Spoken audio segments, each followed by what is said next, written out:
السلام علیکم ورحمۃ اللہ وبرکاتہ۔ سابقہ گناہوں سے معافی مانگ لیجیے۔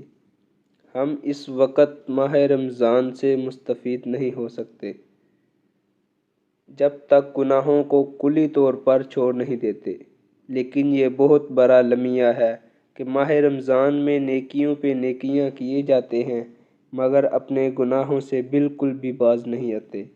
یاد رکھیے، اگر ہم چاہتے ہیں کہ ہماری نیکیاں اللہ کے ہاں قبول ہوں تو ہمیں اپنے گناہوں کو کلی طور پر چھوڑنا ہوگا، بصورت دیگر اللہ ہمارے اعمال کو قبول نہیں فرمائے گا، جیسا کہ باری تعالیٰ کا ارشاد ہے: قُلْ أَنفِقُوا طَوْعًا أَوْ كَرْهًا لَن يُتَقَبَّلَ مِنكُمْ إِنَّكُمْ كُنتُمْ قَوْمًا فَاسِقِينَ۔ کہہ دیجئے، تم خوشی یا ناخوشی کسی بھی طرح خرچ کرو، قبول تو ہرگز نہیں کیا جائے گا، یقیناً تم فاسق لوگ ہو۔